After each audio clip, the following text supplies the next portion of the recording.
Сәлем достар, сіздермен бірге Салтанат. Бүгін сіздермен бірге өте оңай творогпен печенье жасайтын боламыз. Дүкенде сатылмайды, тез ақ жасалынатын печенье.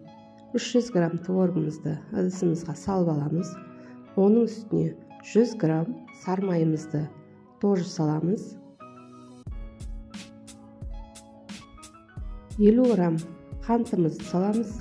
Енді үшеуін жақсылап тұрып араластырамыз. Қасықпен дәл осылай араластырсаңыздар барлығы араласып кетеді бір-біріне. Енді үстіне ұнымызды салып, жұмсақ қамыр илейтін боламыз. Үстіне бір қасық разрыхлитель саламыз оның үстіне. Енді барлығын араластырып қамыр илейміз. Қамырымыз өте жұмсақ қамыр болады.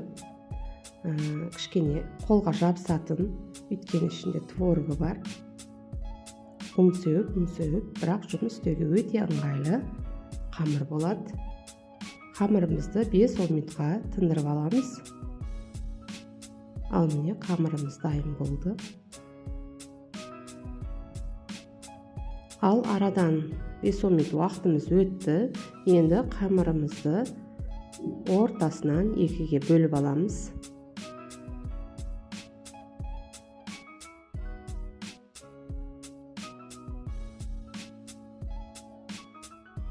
Ал енді қамырымызды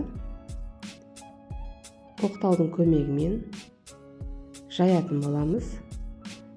Ұзын етіп жайып аламыз.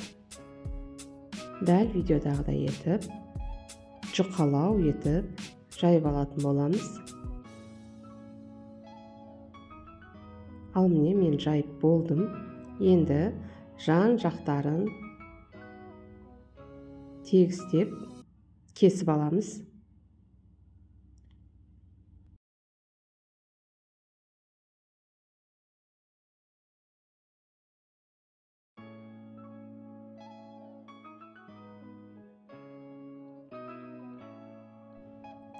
Міне жан жақтарын тегістеп кесіп алдық. Енді ішіне қант себетін боламыз. Қантты сеуіп болғаннан кейін енді кокосовый стружкамызды сеуіп аламыз үстіне, қанттың үстіне.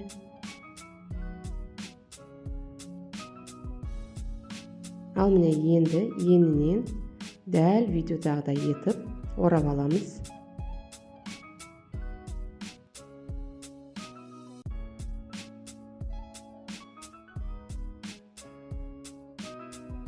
Дәл видеодағыдай орап, жан жақтарын бір-біріне жабыстырып аламыз. Дұрыстап ашылып кетпейтіндей етіп жабыстырып аламыз. Дұрыстап формаға келтіріп, жан жақтарын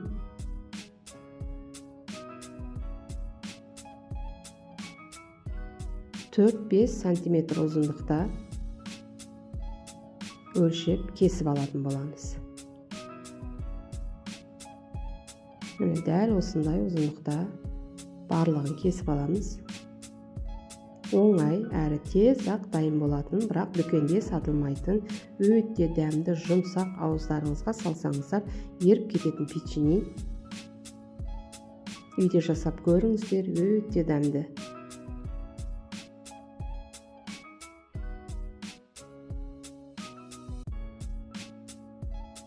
Ал міне қалған жан жағынан қалған қамырларымызды енді dumалақ етіп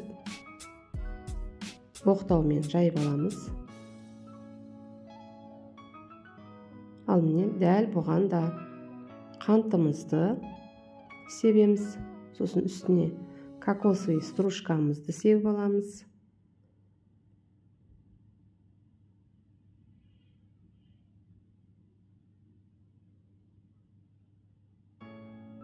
Ал енді дәл осылай етіп кесіп аламыз. Бұны рогалки етіп орап аламыз. Бір қамырдан екі түрлі печенье дайындаймыз.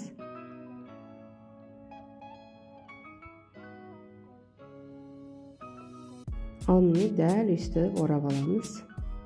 Міне тез ақ дайын болады, пеште тез піседі.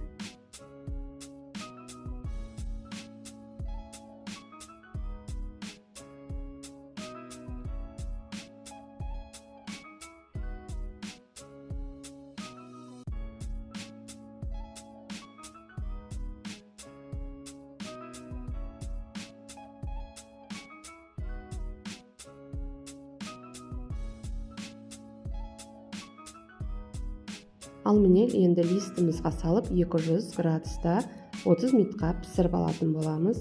Міне печеньеларымыз бізді пісіп шықты. Қант ұнтағын сеуіп столға тартсаңыздар болады. Өте дәмді. Видео жасап көріңіздер. Менімен бірге видеоның соңына дейін қарағандарыңыз үшін рахмет. Баршаңызға ас болсын.